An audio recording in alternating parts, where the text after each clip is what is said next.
আসসালামু আলাইকুম। আজকের ভিডিওতে আমরা আপনাদের বলবো কলকাতার হালাল রেস্টুরেন্ট সম্পর্কে।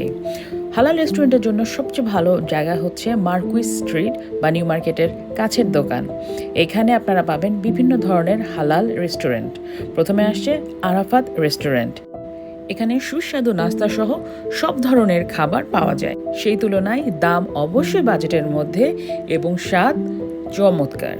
এই রেস্টুরেন্টের বিশেষত্ব হচ্ছে এদের অসামান্য গরুর ভুনা মাংস।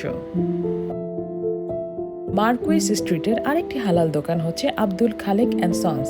এখানে আপনারা সব ধরনের খাবার পেলেও খাবারের মান এবং স্বাদ খানিকটা নিম্নমানের এবং এখানে দামও অনেক বেশি। দাওয়াত হচ্ছে এখানকার সবচেয়ে দামি রেস্টুরেন্ট এবং এটি শ্যামলী কাউন্টারের ঠিক পাশে অবস্থিত, এই জন্য এখানে প্রচুর মানুষ আসে। তবে খাবারের দাম আকাশ ছোঁয়া। এখানে আপনারা এক প্লেট বিরিয়ানির দামে যে কোনো দোকান থেকে এর চেয়ে দ্বিগুণ স্বাদের 2 প্লেট বিরিয়ানি খেতে পারেন। 250 রুপি বিরিয়ানির প্লেটে গরুর হাড্ডি সহ অল্প একটু মাংসও পাওয়া যায়। খাবারের স্বাদ দামের তুলনায় খুবই কম। এছাড়াও নিউ মার্কেট এবং মার্কুইস স্ট্রিট এলাকাতে আপনারা প্রচুর দোকান পাবেন যেখানে দাম বাজেটের মধ্যে এবং স্বাদ অনন্য। তবে ঘুরে আসুন কলকাতা আর সাবস্ক্রাইব করে আমাদের সাথে থাকুন।